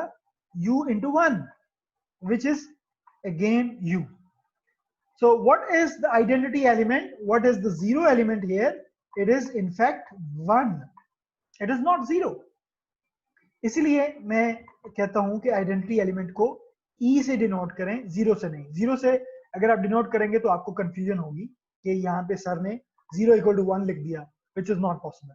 ठीक है, यहाँ पे 0 मीन्स 0 नहीं है, 0 मीन्स आइडेंटिटी एलिमेंट है। ठीक है, 0 को 1 के इक्वल हम नहीं लिख सकते, इसलिए I recommend always write identity element as E bar. यहाँ पे आइडेंटिटी एलिमेंट क्या है? It is 1। ठीक है, 0 नहीं। तो 1 R इस V में है या नहीं?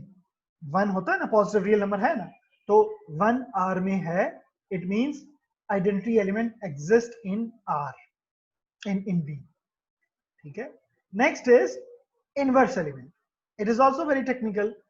इनवर्स एलिमेंट क्या होता है कि अगर हमारे पास कोई भी एलिमेंट है U जो कि V का एलिमेंट है, तो एक एलिमेंट एग्जिस्ट करना चाहिए से x, ठीक है, x वेक्टर ये v को बिलोंग करना चाहिए सच दैट ये x u का इन्वर्स होगा अगर u प्लस x हमारे पास क्या आ जाए?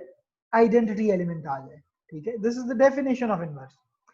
अब कौन आइडेंटिटी एलिमेंट यहां पे क्या है? 1। u में हम क्या ऐड करें कि आपका आंसर 1 आ जाए? Anyone? Keep in your mind the definition of addition. U में हम क्या एलिमेंट ऐड करें तो आंसर 1 आए? That's great. Good. Arez, Shamir, their answer is correct. 1 over u.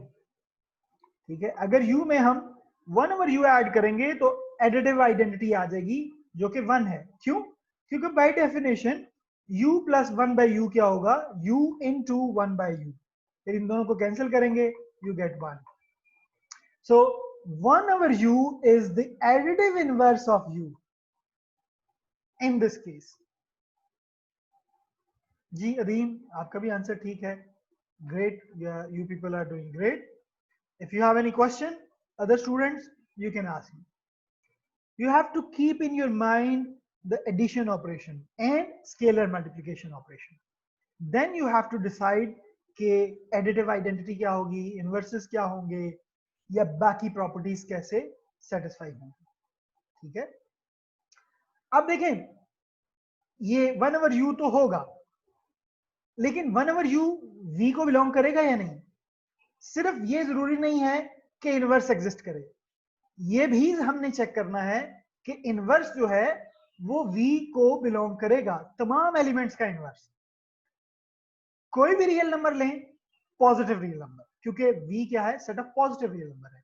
आपने कोई भी रियल नंबर लिया u, it may be any real number, may be 1, 2, 10, 100 और एनीथिंग, तो 1 over u क्या होगा?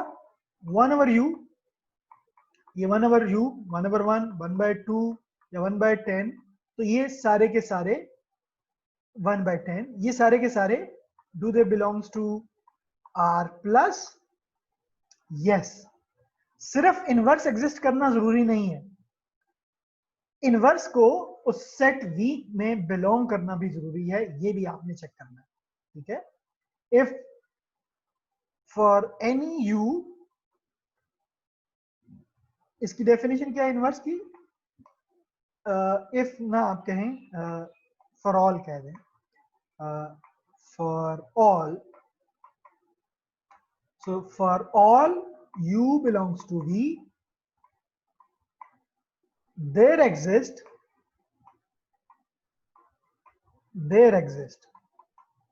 means तमाम एलिमेंट्स के लिए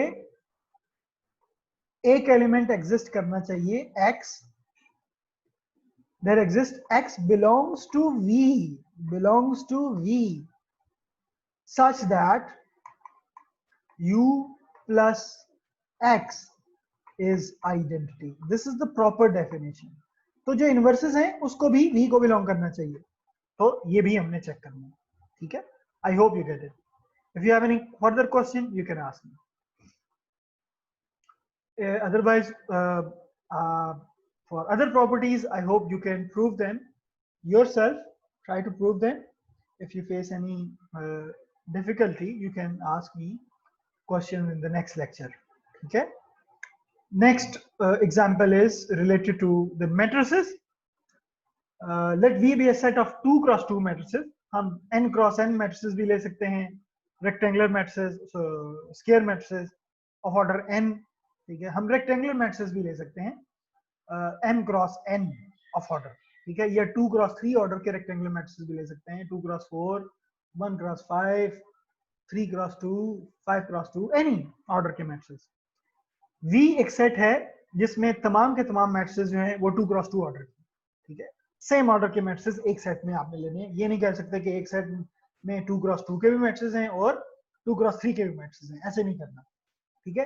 सेम नेचर के एलिमेंट्स लेते हैं एक सेट। V में हमारे पास 2 क्रॉस 2 मैट्रिसेस हैं विद रियल एंट्रीज, मीन उनके जो एंट्रीज हैं वो रियल नंबर्स हैं। इस पे मैट्रिसेस कैसे ऐड हो रहे हैं? अगर कोई से दो एलिमेंट्स लें U और V, सेट V में से जो कि 2 क्रॉस 2 मैट्रिसेस का सेट है, तो U वेक्टर क्या होगा? एक 2 क्रॉस 2 मैट्रिक्स होगा। इसी तरह V वेक्टर जो होगा वो 2 क्रॉस 2 मैट्रिक्स होगा। इनकी जो एडिशन है वो यूजुअल मैट्रिक्स एडिशन डिफाइन है, जैसे कि यूजुअल एडिशन करते हैं मैट्रिसेस में हम सॉरी, पहला कंपोनेंट पहले कंपोनेंट में ऐड करें, दूसरा दूसरे में, तीसरा तीसरे में, चौथा चौथे में। तो this is usual matrix addition. इसी तरह स्केलर मल्टीप्लिकेशन U के साथ क्या करनी है? U एक मैट्रिक्स होगा 2 क्रॉस 2 ऑर्डर का, K स्केलर से मल्टीप्लाई करें तो वो हर कंपोनेंट के साथ K मल्टीप्लाई हो गया। This is also the usual scalar multiplication in matrices, जैसे कि हम आमतौर पे मैट्रिसेस में स्केलर मल्टीप्लिकेशन करते हैं, ठीक है। तो ये एक सेट है, इसको इन जनरल हम M22 सेट कहेंगे, ठीक है। अगर M23 लिखा हुआ है तो ये कैसा सेट होगा? ये is a set of all matrices having order 2 cross 3, ठीक है। अगर Mn लिखेंगे हम Mn, तो ये एक मैट्रिक्स है of order m cross n, rectangular matrix. अगर हम Mn लिखेंगे तो ये square matrix of order n हो जाएगा, ठीक है। तो ये सारे के सारे सेट्स जो हैं under the usual addition of matrices and under the usual operation of scalar multiplication of matrices, ये सारे के सारे वेक्टर स्पेसेस हैं ये सेट, ठीक है। तो what do we need here? We need to prove all the 10 properties here, ठीक है। तो 10 की 10 प्रॉपर्टीज हम प्रूव कर सकते हैं। अगर आप मैट्रिक्स एडिशन को देखें यहाँ पे, तो विद रियल एंट्रीज, तो सम ऑफ 2 मैट्रिसेस ये आता है, ये सारी की सारी रियल एंट्रीज हैं, तो ये भी किसको बिलोंग करेगा? ये भी V को बिलोंग करेगा, क्योंकि ये भी एक 2 क्रॉस 2 मैट्रिक्स है, ठीक है। पहली प्रॉपर्टी प्रूव हो गई। दूसरी प्रॉपर्टी कम्यूटेटिव लॉ होता है। अगर आप मैट्रिक्स की एडिशन को एंट्रीज को चेंज करें तो we can easily prove V plus U, commutative law hold करता है। एसोसिएटिविटी भी हम on the same lines prove कर सकते हैं, जैसे कि हम R स्क्वायर या R क्यूब या Rn के केस में हमने की थी, आप ट्राई कीजिएगा इसको। इसका सोल्यूशन मेरे ख्याल में बुक में भी गिवन है, बहुत सारी प्रॉपर्टीज बुक में प्रूव है। आप ये बुक में से मैंने एग्जांपल उठाई है, इसका वहां पे कुछ प्रॉपर्टीज का प्रूफ गिवन है, आप इसका प्रूफ वहां से देखिएगा। अगर आपको कोई चीज समझ नहीं आती तो you can ask me any question in the next lecture.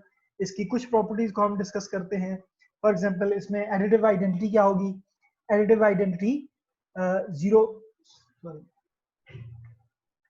Zero matrix होगा। जीरो मैट्रिक्स को अगर हम जीरो से डिनोट करें तो ये एक मैट्रिक्स होगा जीरो मैट्रिक्स, ये इसकी एडिटिव आइडेंटिटी होगी। क्योंकि जीरो को हम किसी भी 2x2 मैट्रिक्स में, जीरो मैट्रिक्स को किसी भी मैट्रिक्स में हम ऐड करेंगे तो आपके पास यहाँ पे 0 प्लस यू क्या आएगा? ये यू ही आएगा। ठीक है, तो अगर लेफ्ट साइड से करें या राइट साइड से करें, it doesn't change anything, U ही रहेगा। तो इट मींस जीरो, और ये 0 2x2 मैट्रिक्स है। माइक किसको on? Please mute your mic. ये 0 बिलोंग करेगा वी सेट को, जो कि क्या है? M22 है। ठीक है, it means additive identity exist in M22। ठीक है, इनवर्सेस क्या होंगे? Inverse element, inverse matrices exist करेंगे अंडर द एडिशन। अगर आपके पास कोई मैट्रिक्स U है जिसकी एंट्रीज हैं U1, U2, U3, U4, तो आपके पास जो एडिटिव इनवर्स होगा, जो इसमें ऐड करेंगे तो आपके पास जीरो मैट्रिक्स आना चाहिए। तो वो क्या होगा? Minus U, which is what? Minus U1, minus U2, minus U3, minus U4। तो इस तरह के रियल नंबर्स होंगे M22 में, इस तरह के मैट्रिसेस होंगे ना, क्योंकि मैट्रिसेस की एंट्रीज रियल नंबर्स हैं और वो तमाम के तमाम मैट्रिसेस हैं M22 में। अगर ये मैट्रिक्स अगर M22 में है तो ये, क्योंकि इसकी एंट्रीज रियल नंबर है, तो ये भी तो रियल नंबर है। इट मींस कि ये भी आपके पास M22 को बिलोंग करेगा और ये इस प्रॉपर्टी को सेटिस्फाई करता है। U minus U plus is what? Zero matrix, या आप कह सकते हैं माइनस U प्लस U, ये भी जीरो ही आएगा। इट मींस के हर एलिमेंट का इनवर्स M22 में एग्जिस्ट करता है। ठीक है, for all U there exist minus U such that this. इसका मतलब क्या है कि हर एलिमेंट का इनवर्स M22 के अंदर एग्जिस्ट करता है। It means inverses exist for each element in M22। तो ये पांचवी प्रॉपर्टी सेटिस्फाई हो जाती है। Similarly, you can prove all the other properties by yourself. Try it in the evening and you can ask me any question in the next lecture. If you have any further question, you can ask me. Another example of matrices, 2x2 matrices. अब हमने एक special set ले लिया, ठीक है, ये M22 नहीं होगा। M22 is a general notation for the set of all matrices of order 2x2। ये सारे matrices नहीं हैं, ये कोई डिफरेंट सेट है। ठीक है, इसको हम मे भी सेट V कह देते हैं। ठीक है, सेट V क्या है? इसमें तमाम इस तरह के matrices हैं, डायगोनल matrices हैं, यू कैन से। ठीक है, डायगोनल मैट्रिसेस हैं क्योंकि डायगोनल एंट्रीज नॉन जीरो है, ऑफ डायगोनल एंट्रीज जीरो है। ठीक है, सो V is the set of all diagonal matrices of 2x2। अब हमने ये चेक करना है कि ये वेक्टर स्पेस है या नहीं है। ठीक है, तो ये यूजुअली ये वेक्टर स्पेस होगी, आप इसको प्रूफ कीजिएगा। ठीक है, उसी तरह एडिटिव आइडेंटिटी डिफाइन करेंगे, इनवर्सेस एग्जिस्ट करेंगे और you can prove all the 10 properties. ठीक है, if you have any further question you can ask me. Next example polynomial की है, इसको थोड़ा सा डिटेल में हम डिस्कस करेंगे कल के लेक्चर में इंशाल्लाह, in tomorrow's lecture. So we stop till here.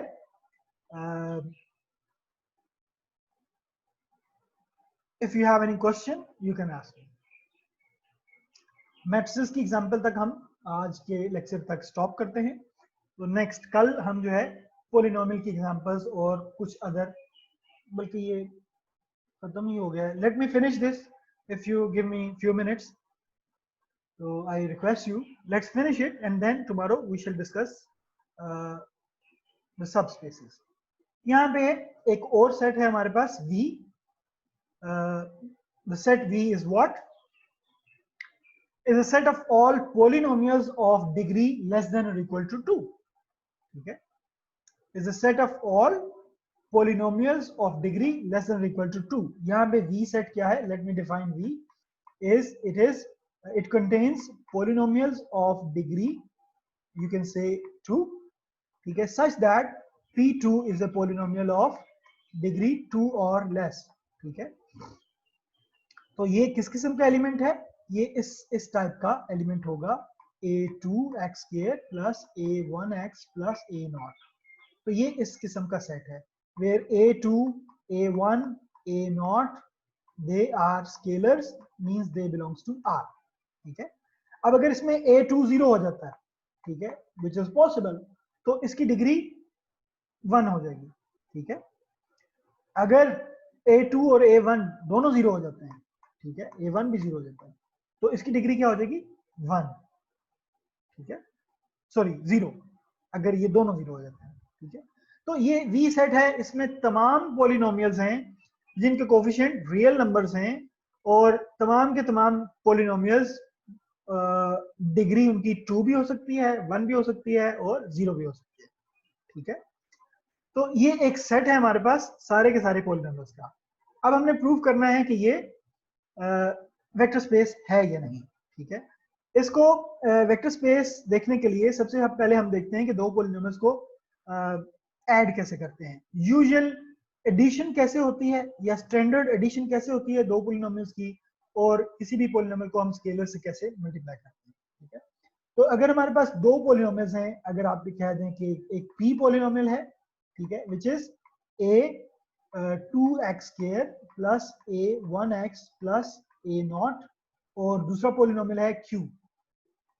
ठीक है, q ऑफ x पॉलिनोमियल है, इसको हम कह देते हैं b2x2 x square plus b1x plus b0.